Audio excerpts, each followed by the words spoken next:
todos. Lo que nos junta hoy es el tema específico de comunicación. Y para ello convocamos y le pedimos que se acercara desde su Montevideo natal a Fabián Cardoso, que es presidente de la Asociación Uruguaya de Prensa, que es además el conductor del programa GPS Internacional producido por la agencia Sputnik. ¿Sí? Cuando empezamos a nombrar eso, se mueve el espinel. Bueno, y obviamente convocamos también a dos organizaciones que nos vienen acompañando siempre, pero en particular a la Asociación de Prensa de Santa Fe. Acá está su secretario general, Pablo Jiménez. Hola, Pablo, un gusto. Y por supuesto en la mesa también está Luis Cruz, que ustedes ya conocen porque estuvo en la sesión de apertura del seminario, es el responsable de Relaciones Internacionales y Derechos Humanos de la Federación. Con nosotros también, además de las compañeras y compañeros, quiero mencionar que está Andrea Paz, la secretaria de FESTRAM, y Alejandro Britos, el secretario de Interior de la FAPREN. ¿Estoy bien, Alejandro, así con el cargo? No la erré, bárbaro. Bueno, y gracias a toda la gente que se acercó de acá de la ciudad de Santa Fe y alrededores. Yo no quiero demorarme, simplemente que la incorporación, vamos a contar una anécdota entre casa, la incorporación de esta temática específica al borrador que nos había mandado CIPEC, fue un tema que discutimos en la red de comunicadoras del Mercosur. Acá también hay compañeras que discutimos acá en FESTRAN y que nos pareció absolutamente necesario incorporar cuando discutimos de política internacional. Así que acá termino, le doy paso a Pablo y después Fabián para desarrollar la temática. Gracias a todas y a todos. Arrancamos nomás con las disculpas por la demora que hemos tenido. Hola. ¿Se escucha bien, no? Bueno. Bueno, gracias, Carlos. La verdad que siempre es una alegría venir acá a FESTRAM, porque uno se siente que esta es la casa de los trabajadores municipales, de los trabajadores y las trabajadoras municipales.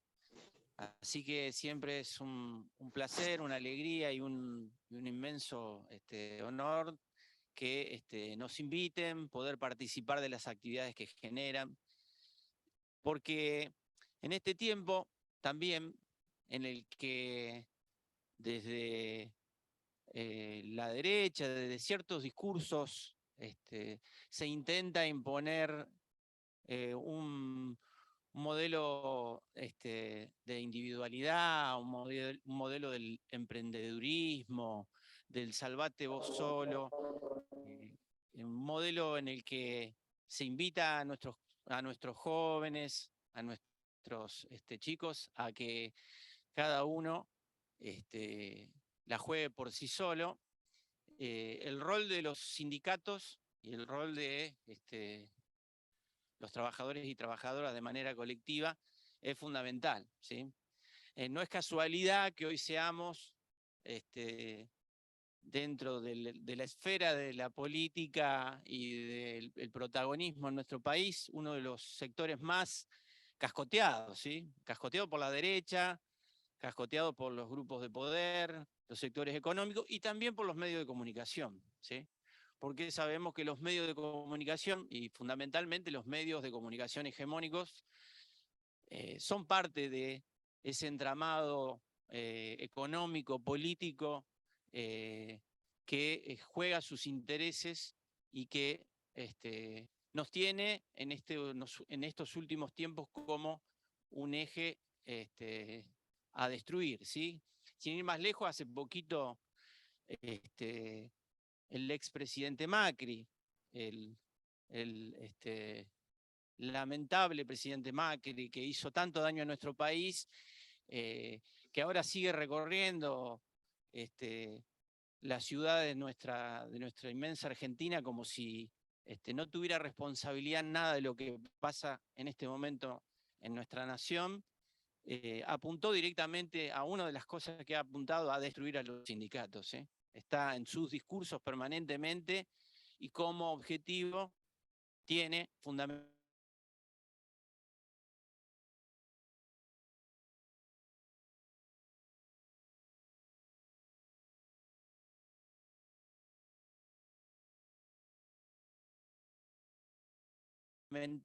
como objetivo del discurso es la destrucción de una idea, porque en eso finalmente reside un poco el espíritu y esta maravillosa oportunidad que tenemos los dirigentes que estamos en los sindicatos, que es la construcción de un país desde los trabajadores y trabajadoras, que es el sector más pujante, que es el sector que le da vida a una nación, ¿sí?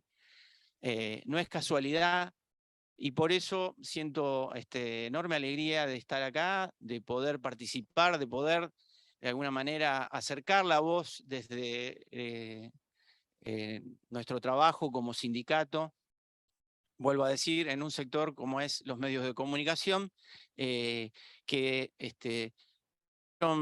concentrándose a la luz de de las distintas etapas económicas de nuestro país. ¿Sí? No, vale recordar la fortaleza que ganaron cada uno de estos monopolios en la época de los 90, cuando se rifaron medios de comunicación, cuando en una de las primeras medidas del gobierno de Menem fue privatizar los canales de televisión, ¿sí? Los canales que eran públicos, ¿sí?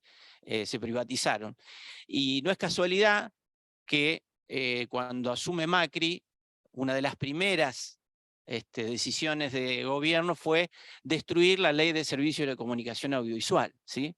Si podemos ver en estos gobiernos, el primer foco que ponen siempre es en la comunicación, ¿sí? En tratar de que los discursos, que la mirada siempre vaya por los mismos canales, ¿sí? Que vaya siempre por los mismos medios de comunicación.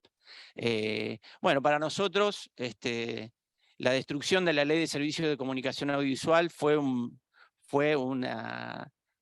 hecho terrible para nuestro país, una de las leyes más discutidas, más consensuadas, más debatidas, más apoyadas en el Parlamento, fue destruida de un plomazo entre 4 paredes por 4 funcionarios de un día para el otro, y de eso pareciera que nadie se acuerda, o por lo menos nadie de los actores principales en el país. Así que, nada, aportar esta visión, aportar todo lo que todavía como clase trabajadora tenemos que hacer, con ese espíritu de solidaridad que solo los trabajadores y trabajadoras tenemos, ¿sí? Ese es el espíritu de solidaridad que quieren destruir y al que no estamos dispuestos. Bueno, hace poco, ahora el 17, creo que los trabajadores y trabajadoras dimos una muestra de unidad de cómo la clase trabajadora tiene que estar en la calle, tiene que estar en la calle. Es el lugar donde vamos a seguir dando la pelea por nuestros compañeros y nuestras compañeras, ¿sí? Por nuestro salario, por nuestras condiciones de trabajo, por nuestros convenios colectivos, que es parte de lo que quieren y vienen a destruir. Tenemos que tener una mirada de conjunto y una mirada puesta en lo que puede suceder el año que viene. Y en eso es importante que estemos unidos, que estemos fuertes y que también tengamos la palabra de compañeros y compañeras que vienen de afuera, como el caso de Fabián, que también nos aporten, nos cuenten y de alguna forma también iluminen un poco la vida tanto social y política como comunicacional que pasa en el Uruguay, pero también desde esta visión de la geopolítica un poco más mundial. Así que gracias Carlos, gracias Ana, a los compañeros acá de FESTRAM, a la conducción de FESTRAM por la invitación y bueno, los dejo con Fabián. Bueno, muy buenas tardes a todos y todas. Un honor estar por acá. Un placer acompañar tanto a FESTRAM como a la red de comunicadores del Mercosur, como a los compañeros también del Sindicato de Prensa de Santa Fe. Gracias por la bienvenida.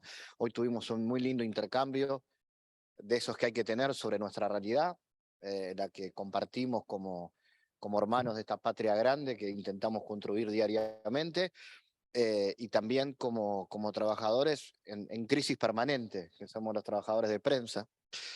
En ese escenario es que está muy bueno intercambiar. Gracias a Santa Fe por recibirme. Me dijeron, yo como les pido disculpas por alguna tos que puedo tener en algún momento, como alérgico radical. Sí que llegué a la ciudad de Luma, me explicaban hoy las compañeras. Así que estoy llevándolo bastante bien. Igual no vine la semana peor, ya sé. Pero bueno, estoy adaptándome a Santa Fe con esta realidad como alérgico que me recibió. Venía del frío de 2 grados ayer y hoy llegué acá y había sol y humedad. Así que me dio una cálida bienvenida literalmente la ciudad hoy a la mañana. En ese escenario hoy vengo a contarles un poco de lo que pudimos hacer en Uruguay respecto a la desinformación y a las fake news. Yo voy a dividir un poco la charla en estas realidades. La desinformación y la fake news como un problema y el papel que podemos tener los trabajadores para intentar hacer algo para combatirla, esa es la palabra, combatir la desinformación.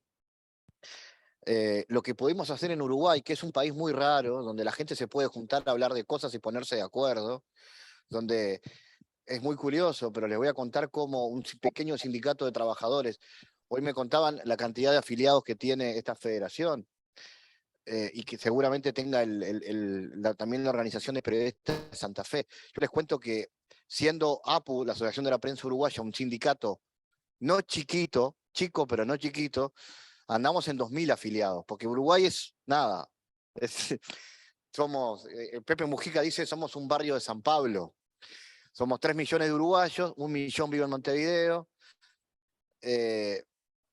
Tenemos un porcentaje de trabajadores organizados. Hay una cultura de la organización, pero no todos están organizados, sobre todo en estos momentos donde existe mucha persecución, gobierno de derecha que ha vuelto a perseguir a los sindicatos, y muy especialmente pasa con nuestra raza o sector, que son los periodistas, que somos gente muy jodida para organizarnos sindicalmente. Nos cuesta mucho eso. Entonces, siendo una organización pequeña, ¿y a qué voy por qué voy a poner la pequeñez de la organización?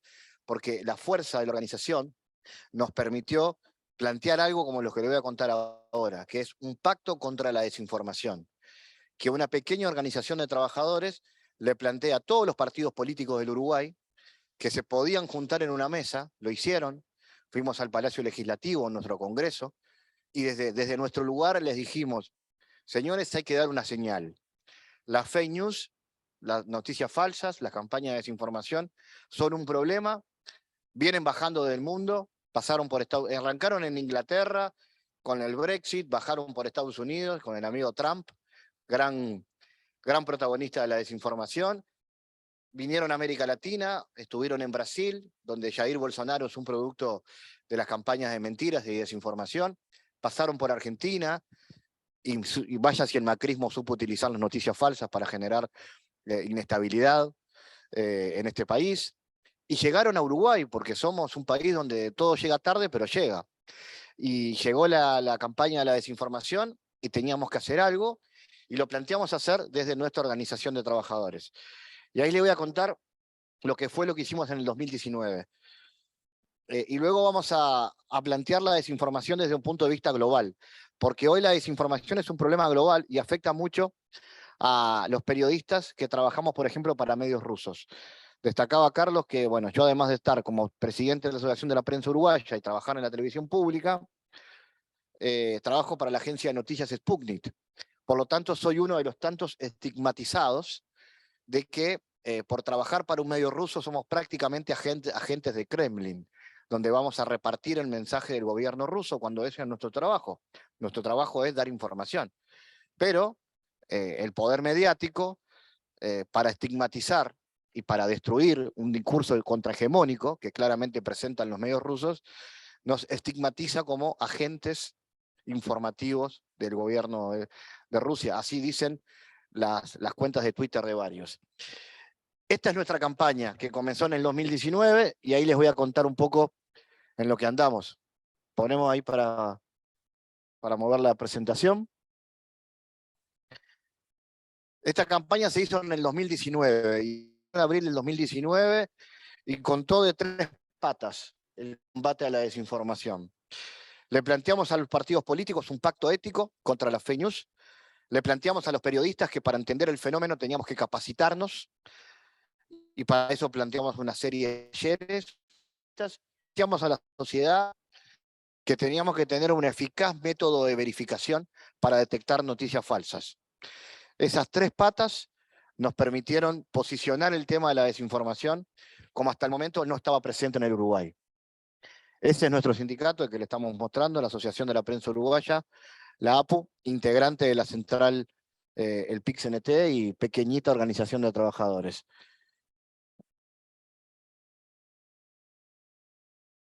Si querés vamos mostrando de a una, como quieras. Claro, si lo ponemos en modo presentación van saliendo de a una las diapositivas. ¿No?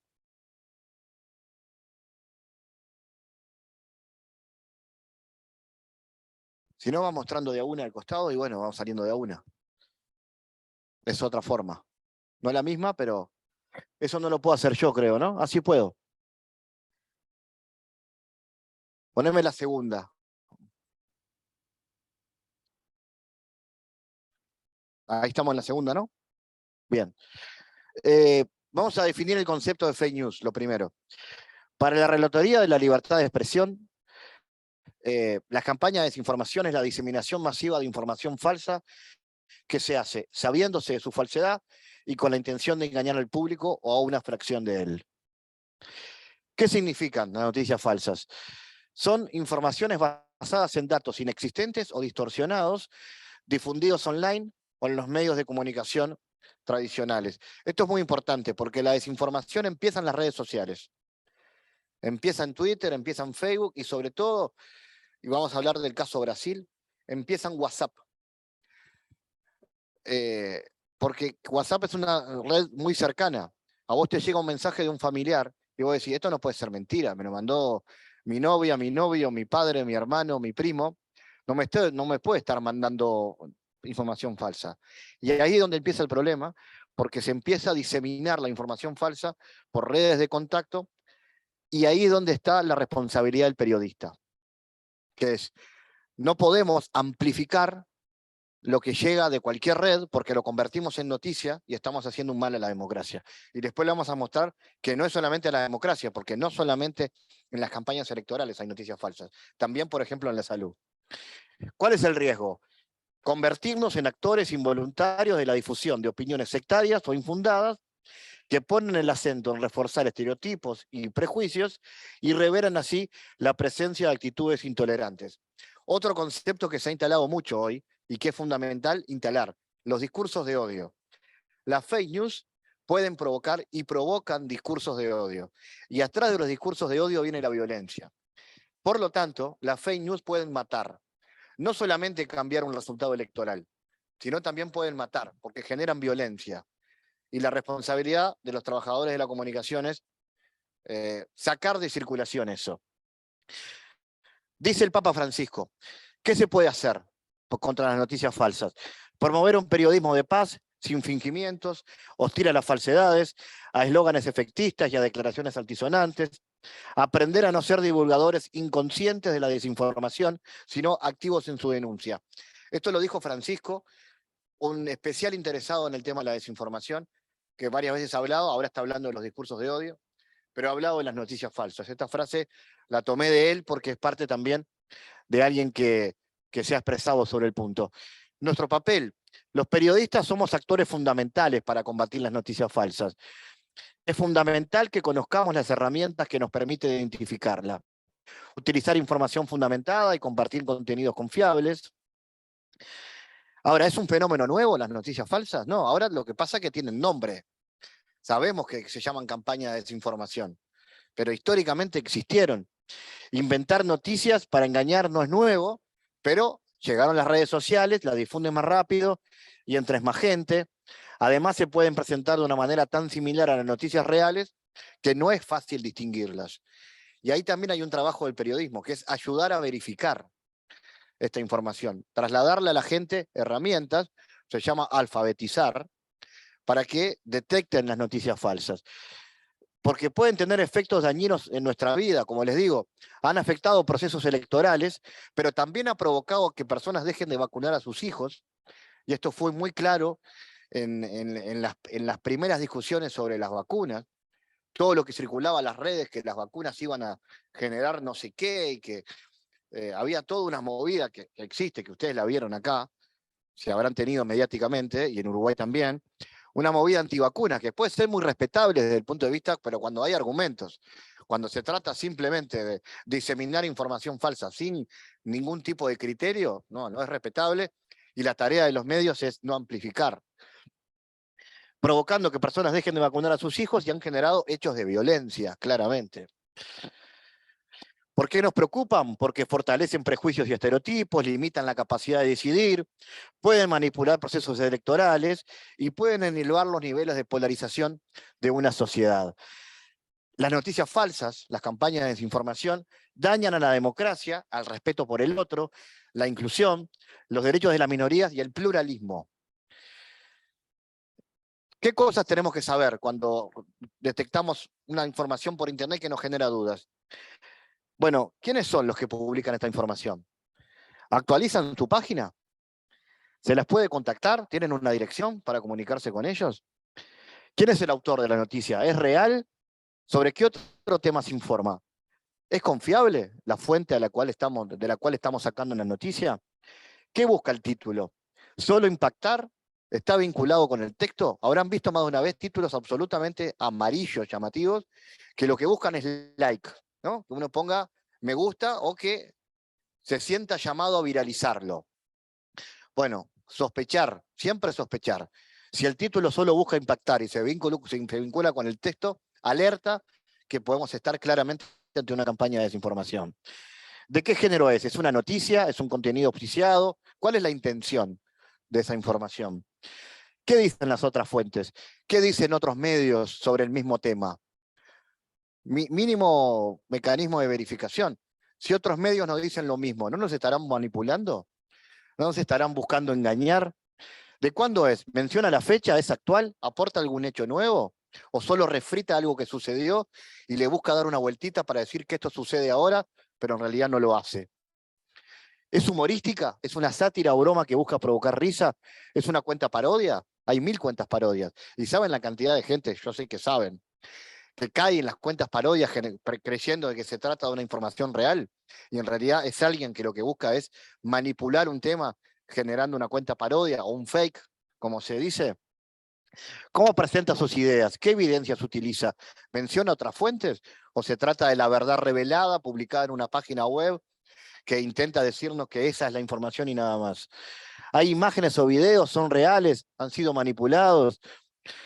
Bueno, estos son algunas líneas, ahí no se ven, pero para los que están siguiendo la transmisión por Zoom sí, porque pueden linkear, pero esta presentación la podemos compartir. Estos son algunos recursos que nosotros difundimos para detectar información falsa, básicamente en base a artículos de UNESCO, que ha trabajado mucho sobre el tema de desinformación. Esto va a ser un poco lúdico, vamos a jugar un ratito, chiquito, breve, porque no quiero detenerme mucho, pero le voy a mostrar algunos ejemplos de noticias y los que están acá, y si alguno quiere ahí en el Zoom, creo que se puede, ¿no? Hablar o escribir, que lo hagan, que pueden escribir. Vamos a jugar un ratito y se van a sorprender. Estas noticias que circularon, esto se escribió. Trump elimina la versión en español de la web de la Casa Blanca. ¿Esto es verdadero o falso? ¿Qué dicen ustedes?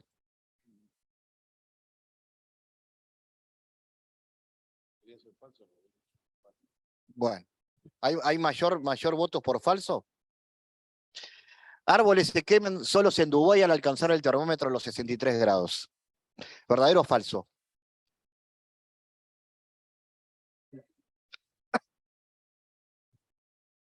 Falso. Nacen 18 niños pelirrojos en un pueblo y el único pelirrojo es el cura de la parroquia. Esto es real, se publicó, ¿eh?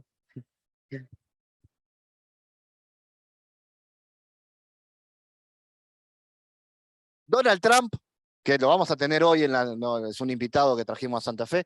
Donald Trump afirma que la Luna pertenece a Marte. ¿Verdadero o falso?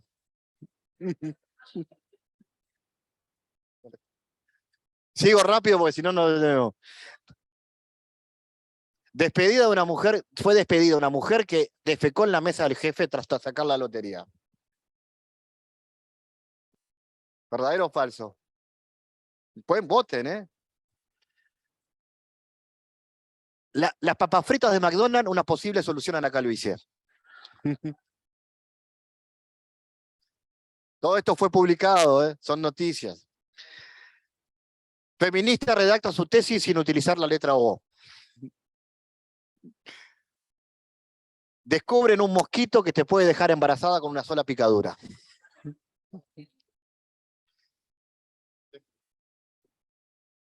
Por eso, hay algunas que tienen votos verdaderos, otras tienen votos falsos. Golpean a un DJ por poner Despacito más de 10 veces en una noche. Hillary Clinton le pide al FBI que entregara uranio a los rusos. ¿Verdadero o falso? Lo deja dudando, ¿no?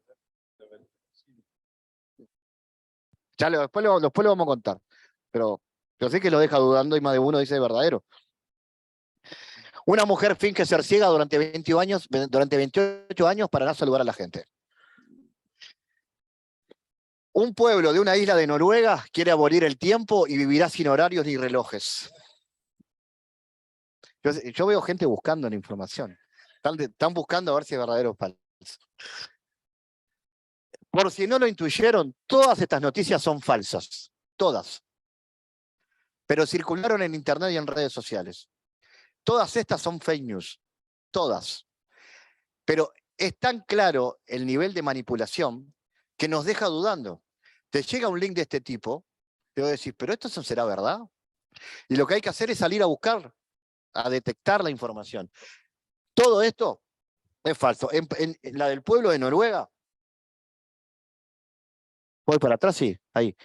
La que quiere abolir el tiempo y vivirá sin horarios ni relojes, que nos provoca dudas, fue publicada en 1.400 diarios de todo el mundo. Claro. Por eso, 1.400 diarios de todo el mundo, eso también. Publicaron esa noticia.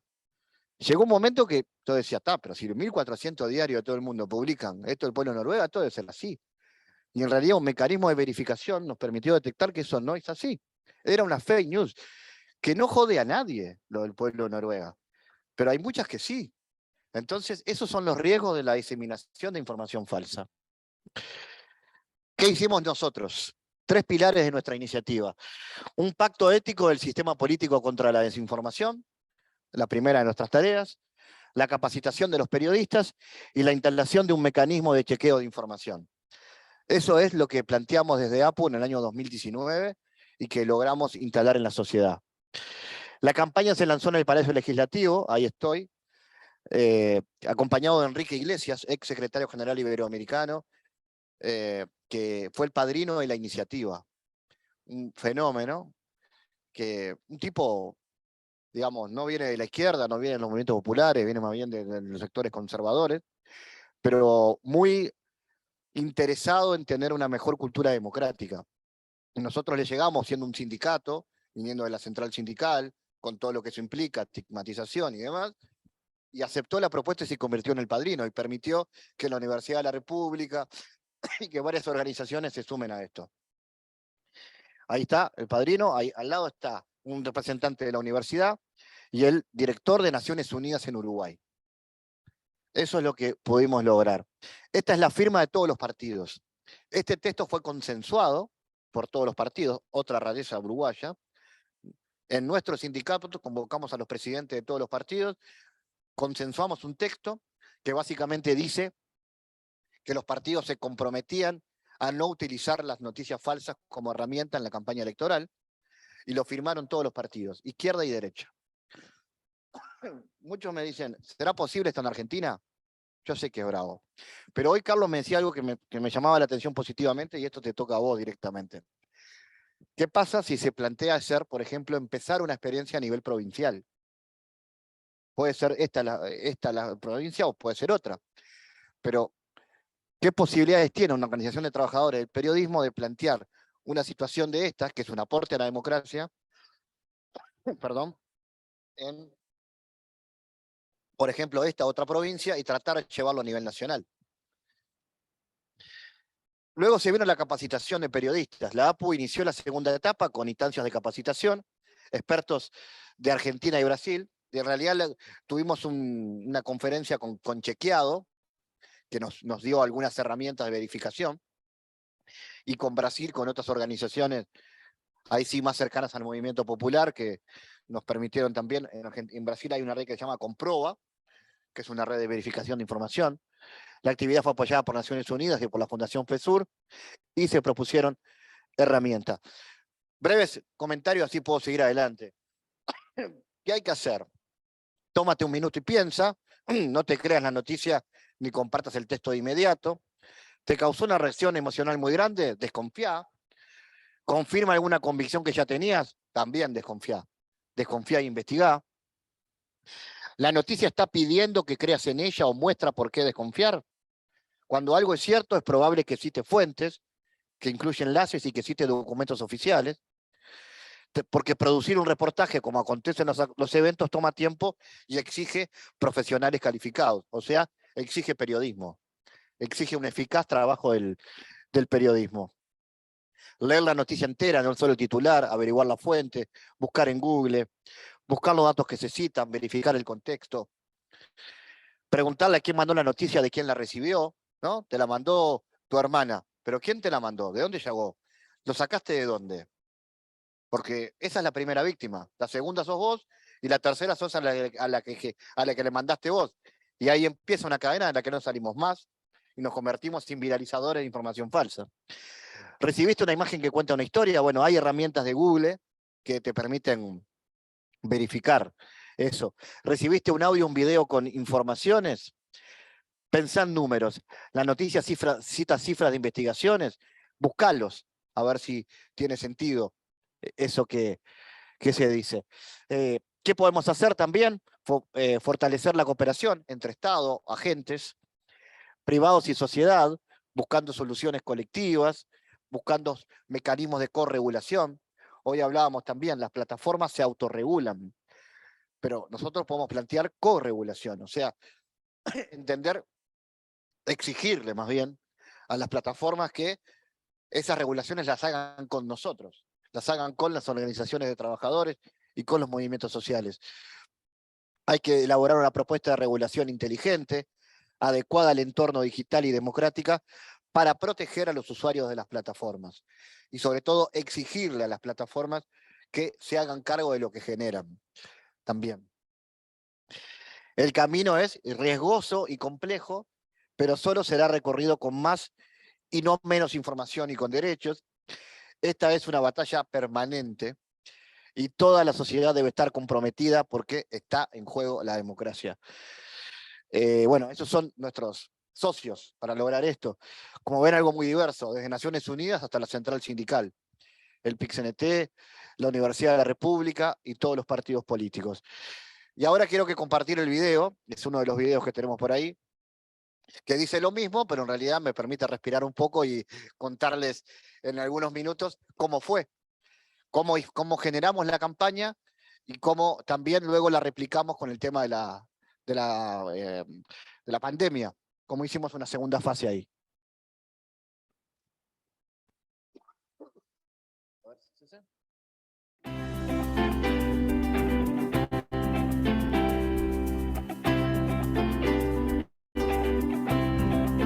La proliferación de las fake news en el mundo, con impacto directo sobre la democracia, alertó a la Asociación de la Prensa Uruguaya y motivó el lanzamiento de una campaña de noticias limpias que contó con el total respaldo del Programa de Naciones Unidas para el Desarrollo Uruguay, de la Fundación Astur y de la filial de UNESCO.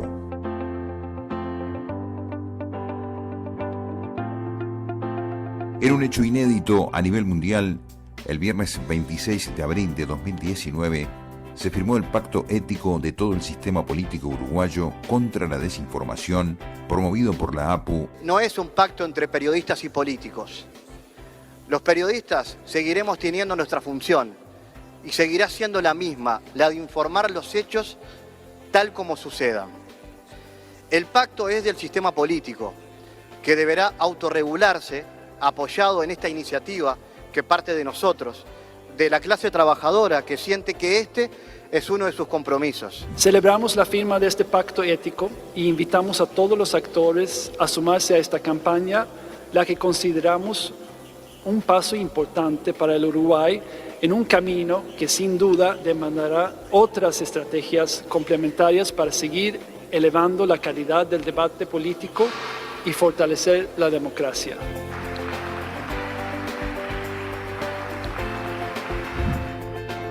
La campaña lanzada por la APU preveía también instancias de capacitación, como el seminario internacional que se realizó el 25 de junio de 2019 en el Palacio Legislativo. Allí se analizó en particular la realidad del impacto de las fake news en las elecciones de Brasil, en las que resultó electo Jair Bolsonaro. El 10 de julio de 2019, en una nueva instancia de capacitación, la APU organizó un seminario en el que expuso el periodista y experto en campañas de desinformación, el español Marc Amorós. También como parte de la campaña limpia, la APU participó activamente de la creación de Verificado UI, una coalición de medios y de entidades de la sociedad civil que construyó un mecanismo de verificación de noticias durante la campaña electoral de Uruguay. Como tercer componente de la campaña contra la desinformación, la APU promovió, con el decidido apoyo del Programa de Naciones Unidas para el Desarrollo, la realización de seminarios de capacitación de los periodistas del interior del país. La primera de estas actividades se realizó en la ciudad de Melo y contó con la participación de más de 40 trabajadores de los medios de comunicación. La segunda instancia de capacitación en el interior del país se realizó el 30 de noviembre de 2019 en la ciudad de Paysandú. Allí nos acompañaron más de 30 periodistas de varios departamentos del litoral. Estas instancias de capacitación, que nos permitieron completar el compromiso asumido junto al PNUD en marzo de 2019, fueron muy positivamente evaluadas por nuestros colegas en todo el país.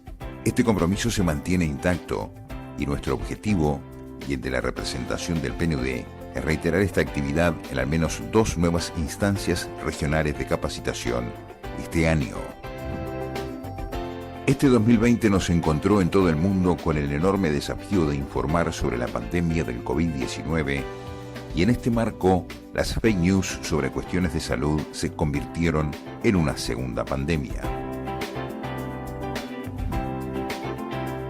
En este contexto muy complicado, que generó cientos de pérdidas de puestos de trabajo, la APU junto a los trabajadores médicos y no médicos del país promovió una campaña de prevención del coronavirus y de concientización contra la difusión de campañas de desinformación.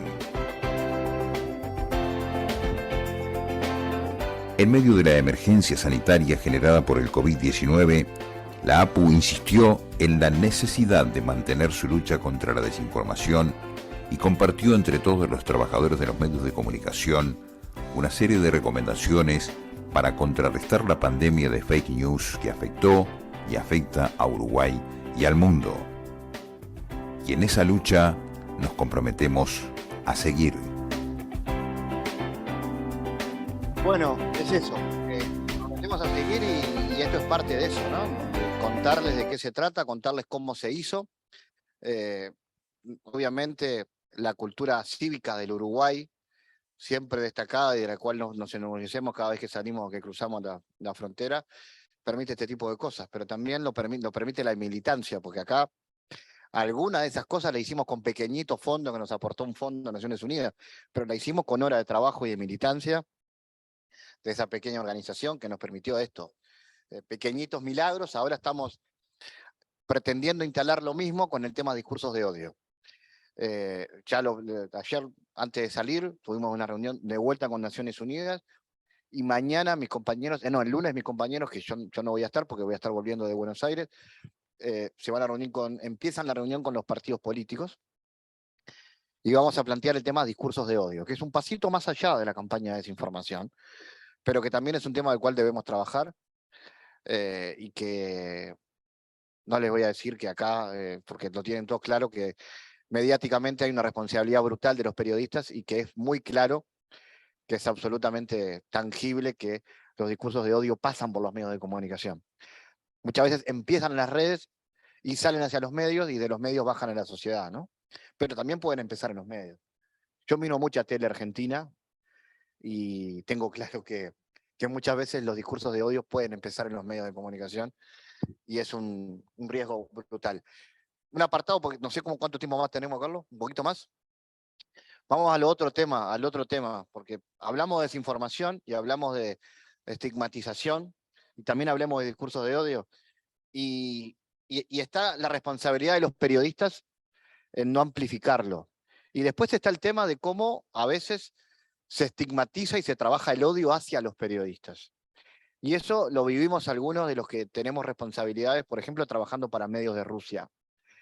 Que trabajar para medios de Rusia, como trabajar para medios de Estados Unidos, o para medios de China, o de Irán, o de Israel, no significa convertirse en voceros de la Cancillería de ese país. Implica trabajar seriamente en contenidos. Si tenemos por ahí, quería mostrar un PDF, está el PDF y está la foto. Seguramente muchos se van a haber enterado cuando apareció el primer conflicto entre Rusia y Ucrania, la primera intervención de Rusia en Ucrania. Empezaron también las reacciones de la comunidad internacional con Rusia, y mucho con los medios rusos. Y, por ejemplo, pasó con dos colegas, uno argentino muy reconocido, Marco Terrugi, que seguramente ustedes conozcan, que trabaja para la M750, trabaja además en Página, y es colaborador de Sputnik, junto a otros dos colegas de Uruguay. La empresa Twitter les colocó un cartel en su cuenta de Twitter diciendo afiliado al gobierno de Rusia. A un periodista, por solo poner en su perfil que trabajaba para Sputnik o para RT, pusieron la placa afiliado al gobierno de Rusia. ¿Qué generaba eso? Odio, ¿no? Todo aquel que tenía algún tipo de conflicto con el papel de Rusia generaba odio. Empezaban todas las campañas de descalificación. Y miren lo que pasa ahora. La Konrad Adenauer, que en Uruguay trabaja muy alineado con el Partido Nacional y con los sectores más de derecha, está generando esto. Así nos habla el Kremlin, los medios rusos en América Latina. Esta es una actividad que se va a hacer el día miércoles, que no la estoy difundiendo, le estoy diciendo que es así, desde una organización que depende del Estado alemán, que tiene todo el derecho a bajar su línea como quiere, estigmatiza a los medios de comunicación rusos. Y hay un PDF que está ahí, que es un documento que si lo revisan se van a encontrar con que nos nombran a varios periodistas que trabajamos, en este caso desde Uruguay, para la agencia de noticias rusa. Y bueno, eso también es parte de una estrategia que parte desde los medios europeos y es parte de las sanciones de la Unión Europea que van en ese sentido. Es un documento nomás, igual los puedo hacer llegar, que habla de eso, habla de la influencia del Kremlin en los periodistas a través de lo que seríamos nosotros, ¿no? Según Alemania, los portavoces de ese mensaje. Eso, claro, no hay problema, es simplemente, lo más importante era esa gráfica y que habla un poco de eso. Y creo que nos queda un videíto, ¿no? ¿Los tenés por ahí? Sí. ¿Te abre? Ajá. Dale, probamos y si no, abrimos espacio de preguntas. Si se puede abrir, me interesaba porque habla justamente de las fake news sobre el tema del avance de los medios. A ver ahí.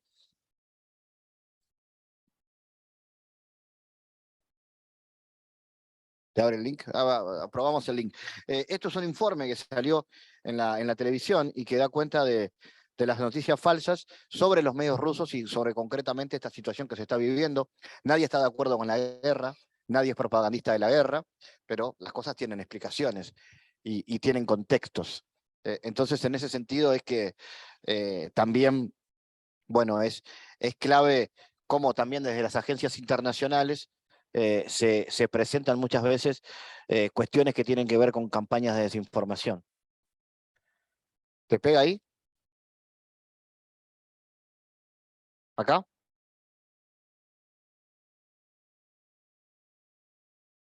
Sí. Dale ahí.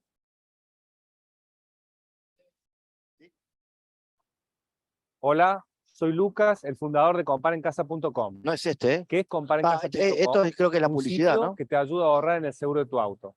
Te propongo un desafío. Dale ahí. Es que el conflicto en Ucrania se ha convertido en un caldo de cultivo de noticias falsas, bulos y mentiras, datos contradictorios que a menudo no tienen fundamento real, inundan el espacio informativo. Elena Villar ha recopilado ejemplos de las noticias fabricadas que se volvieron virales. Estos días parece más que evidente aquello de que la primera víctima es la verdad. Son incontables los bulos y mentiras que se están publicando prácticamente sin descanso. En un mundo conectado a Internet, además, rápidamente se vuelven virales. Vamos a repasar algunos de ellos. Quizá uno de los más compartidos por medios y periodistas de muchos países ha sido el uso de este vídeo como imagen paradigmática de la despedida de una familia de un hombre ucraniano que se queda en su país para luchar contra Rusia. En realidad se trataba de una familia del Donbass que huía precisamente a Rusia para ponerse a salvo de los ataques ucranianos. El día de su publicación original, muchos de los medios que posteriormente la utilizaron ni siquiera hablaron de los mismos o incluso llegaron a tacharlos de mentiras y propaganda rusa. Digamos que es por un lado ocultar una realidad que viene pasando hace mucho tiempo, que se ha llevado a 14.000 personas muertas en estos años de guerra, y utilizar eso, que es invisibilizado mediáticamente, para hacerlo ver como si fuera parte del ataque de Rusia. Creo que ahí, nuevamente, digamos, o se puede pensar en el error, o forma parte de una estrategia deliberada de tergiversar informaciones. Pero no es el único ejemplo donde literalmente se le ha dado la vuelta al contexto de una imagen. También fue viral un tanque pasando por encima de un coche en Kiev. En un principio se utilizó para denunciar agresión rusa. Posteriormente resultó ser un tanque ucraniano. Existen más ejemplos en los que directamente se han alterado las imágenes de los blindados para cambiarles la marca y manipular. Otro de los recursos, utilizar imágenes de destrucción en Donetsk por parte de Ucrania y hacerlas pasar por ataques rusos en otras ciudades como Kharkov. Sin embargo, hay medios que van más allá y no solo ofrecen una versión opuesta a la realidad, sino que directamente la fabrican. Un ejemplo es el siguiente. Uno de los informativos más vistos en España utilizó el vídeo de una explosión en China en 2015 para ilustrar bombardeos rusos. En la misma jornada, en esa misma cadena, usaron imágenes de un videojuego como si fueran ataques rusos en uno de sus programas con más audiencia. Al mismo tiempo, ese mismo medio de comunicación publicita tener un servicio de verificación de bulos en redes. Por supuesto, ni analizan ni comentan sus propios errores. Nunca tiene el mismo efecto, nunca tiene la misma impacto social y ciudadano y mediático desmentir un vídeo falso que meter un vídeo falso. Es decir, un misil lanzado contra un caza en unas imágenes de videojuego son tan espectaculares que el relato de un señor diciendo ese misil no es verdad, sino que era un videojuego, es mucho más aburrido. Vence el primero, sin ninguna duda. Es decir, no, la opción nunca puede ser, siendo un trabajo valioso, nunca puede ser esa la alternativa. Hay que crear otros mecanismos de rigor y de pedir explicaciones y pedir responsabilidades a los medios para que no los emitan. Bueno, y sobre todo, evidentemente, como he dicho antes, que rectifiquen cuando lo han hecho. Una de las fuentes que está siendo más utilizada para viralizar mentiras es el conflicto palestino-israelí. Han hecho pasar como niña ucraniana ni más ni menos que a Ahed Tamimi, palestina que en 2012 se encaró con un soldado israelí y que años más tarde sería incluso condenada a pena de cárcel por su activismo. Televisa utilizó misiles entre Gaza e Israel como si fueran en Ucrania y una fotografía de una niña palestina herida fue viralizada como si fuera ucraniana. Otro de los recursos es directamente hacerse eco de la propaganda militar ucraniana sin verificar. Una de ellas, la historia de los héroes de la isla de las serpientes en el Mar Negro. La Armada ucraniana dio por muertos a sus soldados allí, les hicieron símbolo de la resistencia e incluso el presidente ucraniano prometió otorgarles el título póstumo de héroes. Días después, tuvieron que reconocer oficialmente que estaban vivos y habían sido tomados como prisioneros por la parte rusa. Otra de las historias, la del fantasma de Kiev, la falsa leyenda de un piloto ucraniano que derribó 6 aviones rusos y que fue difundida por las redes oficiales del gobierno de Ucrania con imágenes de un videojuego. Otra más, la denuncia de que las fuerzas rusas habían bombardeado el memorial a las víctimas de una masacre nazi en la capital, un hecho que provocó la protesta de organizaciones mundiales e incluso fue citado en discursos de líderes en Naciones Unidas. Un periodista israelí desmintió posteriormente los daños.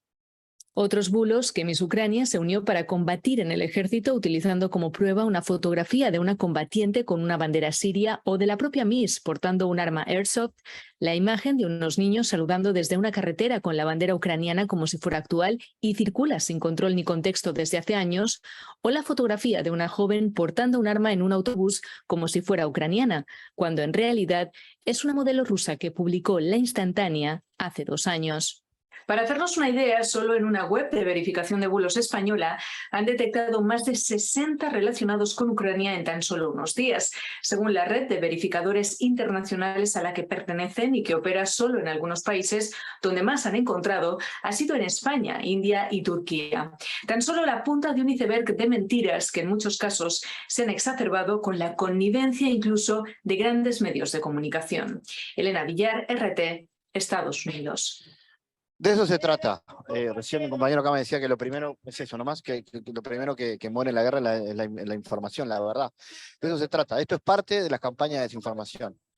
Les mostramos un poco cómo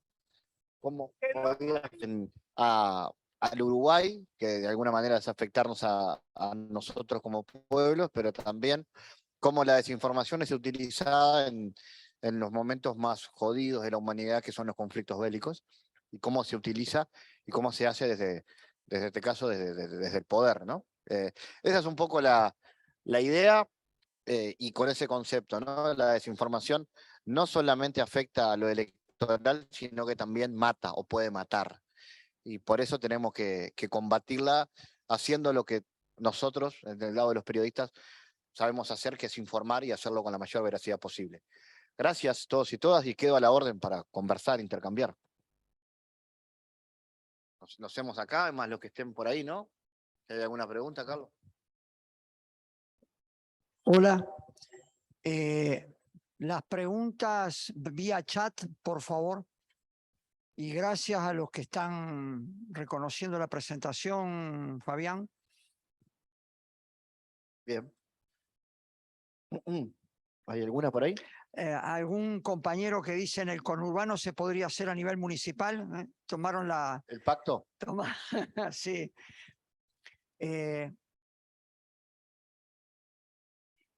Me gustó eso de que sea creíble, no cierto, afirmamos compañero, y que sea cierto no significa que debes reenviarlo. ¿Alguna pregunta particular en medios tan grandes como Clarín? Esta. ¿Existen en Uruguay medios tan grandes como Clarín en la Argentina que participen del pacto? Los medios no participan del pacto. Esa es una aclaración. Entonces yo digo, no sé si escucharon que arranco diciendo esto no es un pacto entre periodistas y políticos, porque los periodistas no pactamos con el poder político. Nosotros hacemos nuestro trabajo, el pacto es de los políticos. Lo que hacemos nosotros es provocarle al sistema político, exigirle que lo hagan. Y nos convertimos en una especie de garantes, porque tampoco es que no somos los árbitros del partido, digamos, no vamos a salir, amarilla, hizo pacto, hizo fake news. Nos convertimos en promotores y en provocadores, y cada vez que había una dificultad, teníamos la responsabilidad y el honor de que los partidos políticos nos llamaran y dijeran, mira, estamos viendo tal problema, y nuestra tarea era articular. Llamábamos de nuevo a todos los partidos políticos, puertas cerradas, y se dialogaba. Ahí los partidos políticos, con nuestra participación, hablaban sobre el problema y cómo sacar de circulación esa esa noticia falsa o ese bulo, como le dicen los españoles. Pero no participamos del pacto, y mucho menos las empresas. O sea, las empresas, esto lo vieron de afuera, fueron los trabajadores que provocaron esto y fueron los políticos los que lo firmaron. Una noticia, una observación y a modo de pregunta, frename un minutito. Dice si hay algún tipo de castigo o hay algún tipo de sanción en el proyecto de ustedes, en lo que se firmó en el acuerdo. ¿Hay algún tipo de castigo de sanción para quienes sigan difundiendo noticias falsas? No está previsto sanción. A nosotros no nos gusta hablar de sanciones y de regulación desde el punto de vista punitivo. En algún momento existieron proyectos de algunos legisladores que decían que se convirtiera en un delito. Ahí corremos un riesgo, y lo hablamos con el compañero, corremos un riesgo con la libertad de expresión. O sea, por supuesto que no estamos a favor de la campaña, de que alguien viralice una noticia falsa, pero se supone que dentro de la libertad de opinión, incluso desde lo malo, alguien tiene derecho a expresar su opinión. El castigo para el partido político es estrictamente moral. O sea, si se detecta que está un partido político, un candidato, utilizando campañas de desinformación, el que va a castigar es la ciudadanía, porque deja de ser creíble. Y lo planteamos de ese lado, ¿no? Por eso nadie se rehusó a debatir, a firmar el pacto. Porque ¿quién iba a decir que no? A firmar un pacto moral. Nadie. Después estaban los que decían, ¿y ahora cómo hago, no? Porque firmé esto y ¿cómo hago? Con todos los trolls y bots que contraté o que iba a contratar. Pero bueno, el castigo es moral, estrictamente moral. Hay sobre lo mismo, sobre la misma cuestión que se planteó recién, es un poco más abarcativo y dice, ¿cuáles son o serían las armas que tendría un Estado para combatir y sancionar estas campañas y fake news a tu parecer? Ya pasa la cosa a otro nivel de cuestión. Sí, de sancionar no es nuestro tema. No, insisto, no estamos de acuerdo con sancionar. Lo que sí estamos de acuerdo es con alfabetizar. Creo que la herramienta que tiene el Estado es generar capacitación en la ciudadanía, campañas de bien público, y plantearlo. Como no lo hacía el Estado, lo hizo la sociedad civil. Está claro que eso, pero el arma es alfabetizar, entender el fenómeno y hacerlo entender. Sí.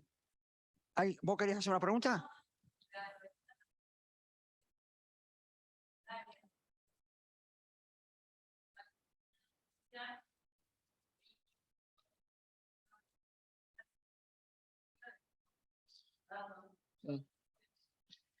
Tenemos una idea de hacer algo así con el tema de educación. Sí, está bueno.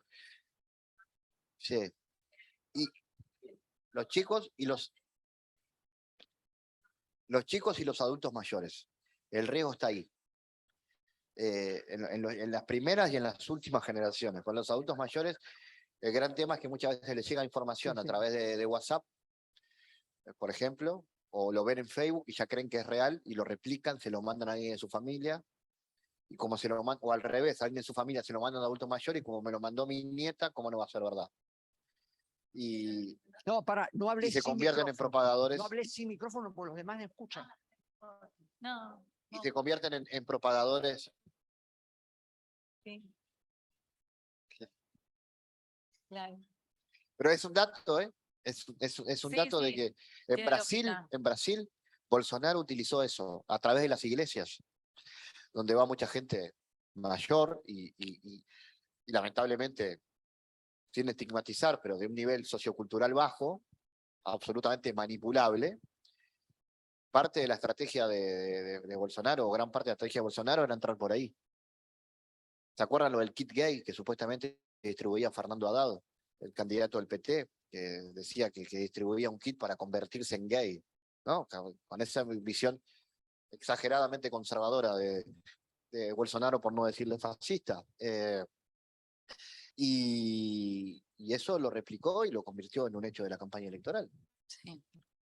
Y también, bueno, hablaban, perdón, de la sanción, ¿no? De que no se puede meter en algo moral.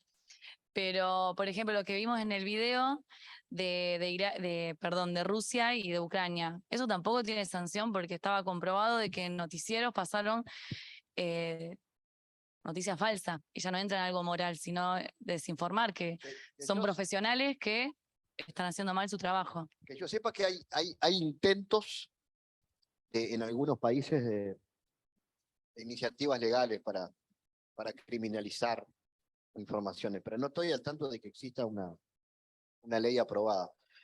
Lo otro que sí hay, en el caso de los periodistas, es la ética periodística. En Uruguay, nosotros en nuestra organización tenemos un tribunal de ética, un tribunal arbitral, el cual nos permitiría, si un medio se convirtiera en protagonista de una campaña de desinformación, tendríamos la posibilidad de discutirlo internamente y que sea la propia organización de trabajadores la que analice si está ante o no ante una violación de su trabajo ético profesional.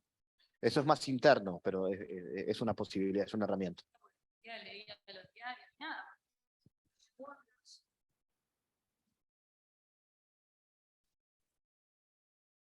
Bueno, yo iba un poco con lo que termina de decir Fabián. A mí me parece que lo del pacto es el inicio de un proceso que nosotros nos debemos, y hablo desde la provincia de Santa Fe, digamos, que me parece que no hay, es el momento y se podría hacer una prueba piloto, por decir de alguna manera, porque es interesante. Estamos a pocos meses de una campaña, no sé si llego con un planteo de una firma de un pacto, pero sí empezar a hablar y a poner sobre la mesa ese punto. Y después iba justo a lo que mencionaste recién, donde no sé si sancionar, digamos, la sanción moral es entendible y sería si estuviésemos en otra época donde realmente la ética y la moral pesarían mucho, no estaríamos en esta situación que estamos hoy. Entonces, evidentemente, me parece que habría que empezar a estudiar alternativas donde haya alguien que aplique. Es decir, nosotros en nuestro sindicato tenemos claro que si hacemos las cosas mal, las próximas elecciones nos vamos, digamos, es clarito, porque nuestros mismos afiliados nos sacan del lugar que tenemos. Entonces me parece que los medios de comunicación o los periodistas le tendría que, más allá de, vuelvo a decir, que la ética debería ser nuestro horizonte como ser humano, pero hoy por hoy está tan bastardeada la ética y la moral que da lo mismo, digamos.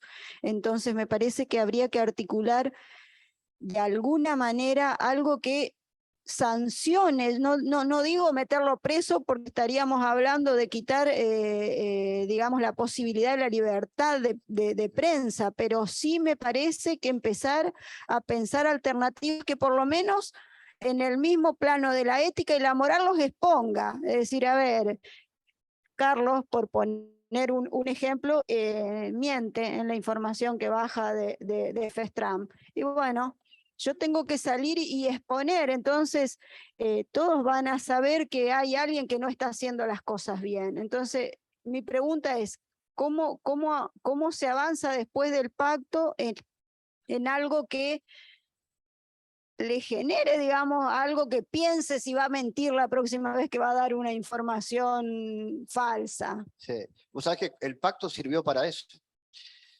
Lo tenemos medido. O sea, porque además lo hablaron entre los políticos y por supuesto nos enteramos. Si hay algo que generó el pacto y esta campaña, toda la campaña, es que los políticos pensaron 2 veces antes de utilizar la campaña de desinformación. Porque les costaba mucho, les dolía mucho que después se lo cobraran. Y vos mirabas que había gente informada, ya bien preparada, que cada vez que pasaba alguna cosa que sospechaba de ser fake news, arrobaban y le decían, hey, pero usted no firmó el pacto que le propuso APU. Y después empezó a pasar que cuando la campaña electoral empezó a tomar temperatura, uno se lo cobraba al otro, ¿no? Aparecía alguien del Frente Amplio, le escribía a alguien del Partido Nacional, le decía, oiga, recuerde que usted firmó conmigo el pacto ético contra la desinformación. Entonces, el pacto servía de recordatorio, ¿no? Decir, bueno, ojo que tengo esto y te lo voy a usar a favor.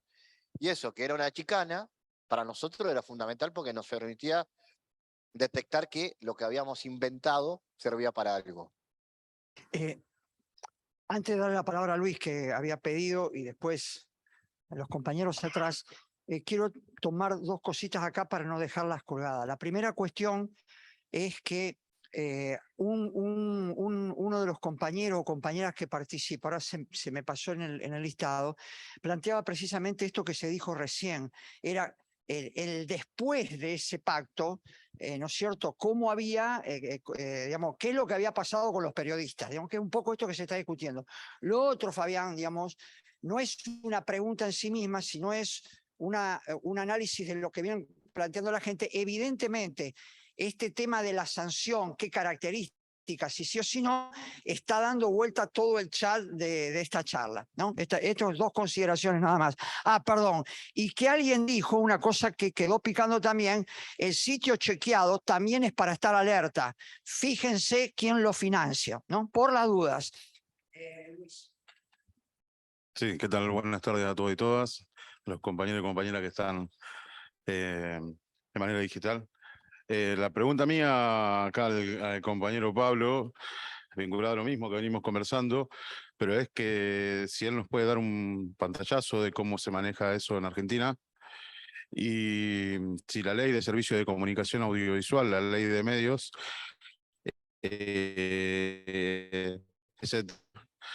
o había alguna ley que trataba ese tema, porque entiendo de que en algún momento hubo juicio de parte de distintos dirigentes o de empresarios a medios y a periodistas por difundir noticias falsas.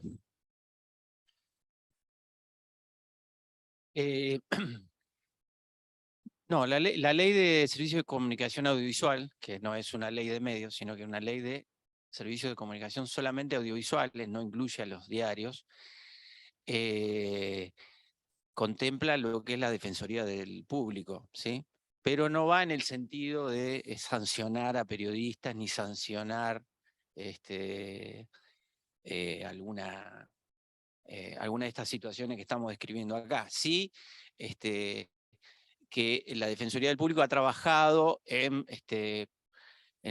lo que es, y no sé si todos saben que hay una Defensoría del Público, fíjense cómo se trabaja un poco en realidad en los medios hegemónicos en ocultar y en combatir justamente a la Defensoría del Público. Cuando quiso hacer un observatorio de medios hubo un gran escándalo de que se quería desde el gobierno tratar de focalizar o controlar a los medios.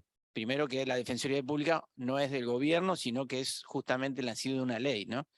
Y después que no se trataba de eso el observatorio, sino de analizar los discursos de odio, justamente, y tratar de actuar en ese sentido, en los discursos de odio, en los discursos que fueran de alguna manera discriminatorios o vejatorios de, por ejemplo, lesivos para las infancias o algunas minorías, pero no en el sentido de sancionar, porque vuelvo a lo que decía un poco también recién Fabián, no se trata de los periodistas, ¿sí? Porque recién decían de los periodistas, sino no se trata de los políticos, ¿sí? Se trata de los discursos políticos y de los acuerdos políticos para que estas cosas no se difundan ni se utilicen como campaña en justamente las campañas electorales, ¿sí? Y nosotros como trabajadores de prensa, trabajadores de los medios, defendemos mucho el derecho a la libertad de expresión, porque es un derecho fundamental en el sistema democrático. Y por eso estamos en contra de cualquier tipo de sanción que tenga que ver, o cualquier código de ética o cualquier cuestión que venga de alguna manera a intentar controlar o sancionar a alguien que se expresa públicamente o a alguien que da su opinión, ¿sí? Estamos de acuerdo con que los trabajadores de prensa, los periodistas tienen que hacer bien su trabajo, tienen que chequear, y en ese sentido lo que hacemos es un poco lo que decía Fabián, que es alfabetizar en eso, ¿no? En que para hacer el trabajo periodístico hay que tener una gran responsabilidad, ¿sí? Porque estamos en los medios y las audiencias son importantes y de mucho de lo que decimos, de lo que expresamos, puede afectar a grandes mayoría. Entonces, en ese sentido, sí, apelar a la responsabilidad de cada uno de nuestros compañeros y compañeras, pero no con sistemas sancionatorios ni con códigos que, insistimos, debilitan un derecho fundamental en el sistema democrático que es la libertad de expresión. Bueno, sí. Hola, buenas noches. Quería hacer una pregunta, cuando se pueda, acá por la parte virtual. Segundito. Te quería preguntar si hay algún incentivo, garantía prevista para un comunicador que de repente quiere denunciar que en su medio están publicando noticias falsas, que por ahí le puede significar a la persona perder su trabajo, que no lo pasen más o que no lo llamen más. Si hay algo que pueda hacer el comunicador para levantar la mano de alguna manera y decir, bueno, esta noticia que publicó el medio al que pertenezco de repente es falsa, y bueno, capaz que lo pueden llegar a echar por decir algo así o por irse contra su empleador. Mi respuesta a eso es que la mejor herramienta que tiene ese comunicador es estar afiliado a su sindicato. Esa es la mejor defensa. Porque eso que vos decís puede pasar, probablemente pase, y tiene que ver con una cuestión que surja desde la patronal diciendo, bueno, que viene acá a marcarme cuál es el camino ético, ¿no? El camino correcto, el de la luz en el periodismo. Y la mejor herramienta es pertenecer a un colectivo de trabajadores, estar organizado, y ese colectivo seguramente va a responder por él. Yo creo que es por ahí. No sé, Pablo, ¿qué pensás vos? No, lo mismo, exactamente lo mismo. Por eso hoy también al inicio hacía referencia a la cuestión colectiva, ¿no? A la de no quedarse solo y a la de no sentir que uno se salva solo. Bueno, en esto lo mismo. Las organizaciones sindicales son el mejor lugar para defender los derechos y defender también. Nosotros acá en la provincia de Santa Fe, junto con el Sindicato de Prensa de Rosario, creamos una comisión, que es la Comisión de Libertad de Expresión y Defensa del Trabajo Periodístico, que justamente va en el sentido que vos expresás. Hay muchos compañeros y compañeras, sobre todo del interior de la provincia y interior del país, que están a veces sometidos y son los que más debilidad tienen ante los poderes, ya sea políticos, económicos, de esas regiones, y están a veces necesitando una herramienta que de alguna manera los defienda. Bueno, ese es el sindicato, eso, como decía recién Fabián.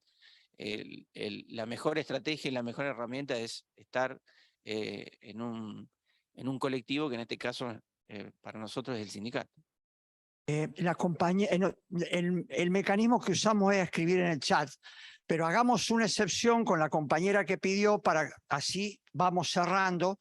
Creo que ya fuimos debatiendo sobre lo que parece ser el tema que ha dado vuelta aquí, que tiene que ver con el impacto que ha tenido la presentación en términos de una iniciativa que, digamos, que rompe algunos esquemas de cómo se viene trabajando, con sus fortalezas y debilidades, con las cosas que hemos visto, pero me parece que en ese camino andamos.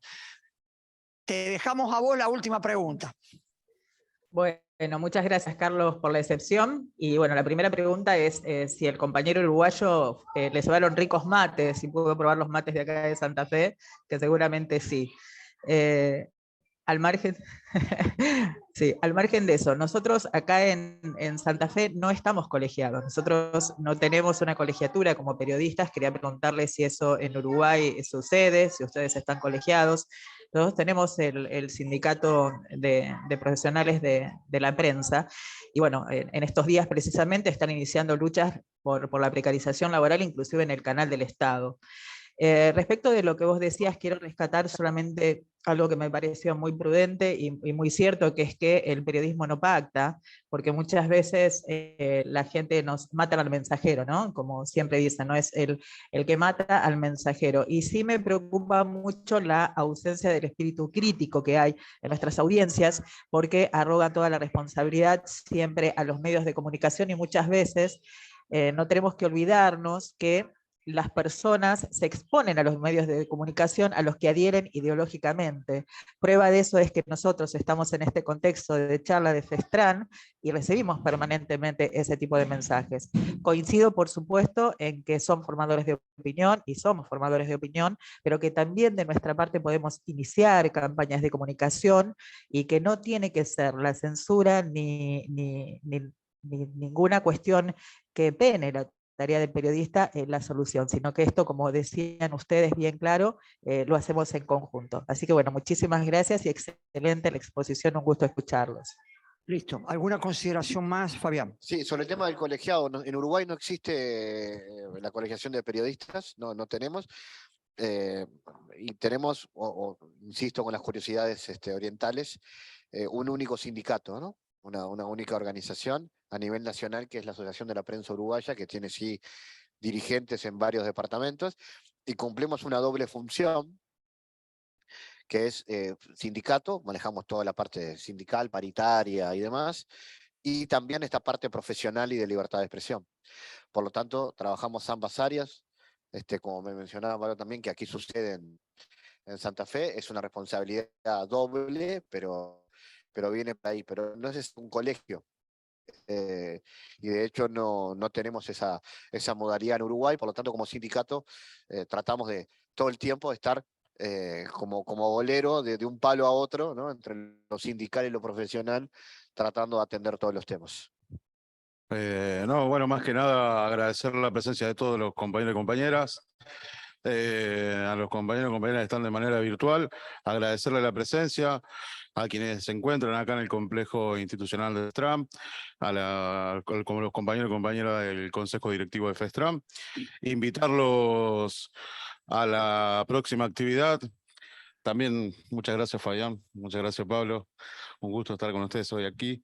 E invitarlos al próximo viernes, en el que tendremos como temática nuevas guerras y los modelos geopolíticos de injerencia y su impacto en América Latina, con el compañero Jorge Elbaum, a las 18 horas. Y bueno, los esperamos a todos y todas. Gracias.